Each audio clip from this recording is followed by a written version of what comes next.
Hello friends, स्वागत है आपका हमारे चैनल साइंटिफिक डायरीज में। हमने इस चैनल पे आपके लिए सोलर सिस्टम नाम का एक प्लेलिस्ट तैयार किया है, जिसपे विजिट करके आपको 8 ग्रहों के बारे में कई सारी रोचक बातें जानने को मिलेगा। अगर आपको सोलर सिस्टम के बारे में जानने में दिलचस्पी है तो एक बार हमारा प्लेलिस्ट जरूर चेक करें। तो चलिए आज के इस वीडियो में हम अपने सोलर सिस्टम का पहला ग्रह मरकरी के बारे में जानते हैं। मरकरी, जो कि बुध ग्रह के नाम से भी जाना जाता है, हमारे सोलर सिस्टम का सबसे छोटा ग्रह है। बुध ग्रह को हम पृथ्वी से सूर्योदय और सूर्यास्त के दौरान देख सकते हैं। अगर हम मरकरी के इतिहास की बात करें तो पहली बार इसे लगभग 300 ईसा पूर्व सुमेरियों द्वारा खोजा गया था। बुध ग्रह का नाम मरकरी रोमन देवताओं के नाम पर रखा गया है। प्राचीन यूनान में सूर्योदय के तारे के रूप में इसे अपोलो और सूर्यास्त के तारे के रूप में हर्मेस कहा जाता था। बुध ग्रह का व्यास यानी डायमीटर 4879 किलोमीटर है, जो कि पृथ्वी से 26 गुना छोटा है। बुध ग्रह की सूर्य से निकटतम दूरी करीब 470 लाख किलोमीटर और अधिकतम दूरी करीब 700 लाख किलोमीटर है, तो वहीं पृथ्वी से इसकी दूरी लगभग 480 लाख किलोमीटर है।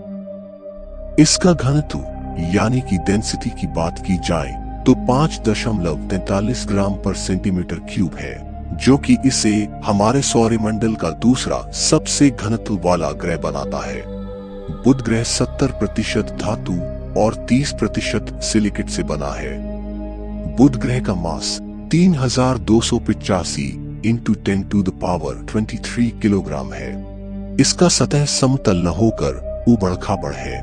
आज तक का हमारे ब्रह्मांड का खोजा गया सबसे बड़ा क्रेटर भी इसी ग्रह पे मौजूद है। इसे कैलोरिस बेसिन नाम दिया गया है। वैज्ञानिकों के अनुसार लगभग 4 बिलियन वर्ष पूर्व विशाल उल्कापिंड के टकराने से बुध ग्रह की सतह पर लगभग 1545 किलोमीटर का यह विशाल क्रेटर निर्मित हुआ था। बुध ग्रह का परिक्रमण काल यानी रेवोल्यूशन टाइम पृथ्वी के 88 दिन के बराबर है। यह सबसे तेजी से सूर्य के चक्कर लगाने वाला ग्रह है। तो वहीं इसका घूर्णन काल यानी रोटेशन पीरियड 56 पृथ्वी दिवस के बराबर है। यहाँ का एक दिन धरती पे बिताए गए 56 दिनों के समान है। इस ग्रह पे गुरुत्वाकर्षण बल बहुत ही कम है, जिसके कारण इसके पास कोई भी उपग्रह मौजूद नहीं है। अगर पृथ्वी पे आपका वजन 37 किलो है तो बुध ग्रह पे आपका वजन महज 1 किलो ही रह जाएगा। सूर्य के बेहद नजदीक होने के कारण दिन में इसका अधिकतम तापमान 400 डिग्री सेल्सियस रहता है, लेकिन रात में इसका तापमान गिरकर -180 डिग्री सेल्सियस हो जाता है। आपको यह जानकर हैरानी होगी कि सूर्य के इतने करीब होने के बाद भी मरकरी हमारे सौरमंडल का सबसे गर्म प्लेनेट नहीं है, बल्कि सबसे गर्म प्लेनेट विनस यानी शुक्र ग्रह है। ऐसा इसलिए है क्योंकि बुध ग्रह के पास बहुत ही पतला एटमॉस्फेयर है।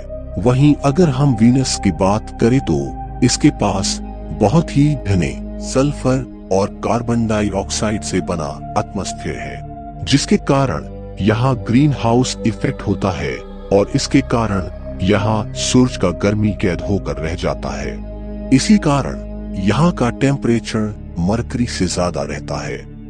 दूसरे ग्रहों के मुकाबले हमने बुध ग्रह पे रिसर्च बहुत ही देर से शुरू किया। चांद पे तो हमने 20 जुलाई 1969 को ही कदम रख दिया था।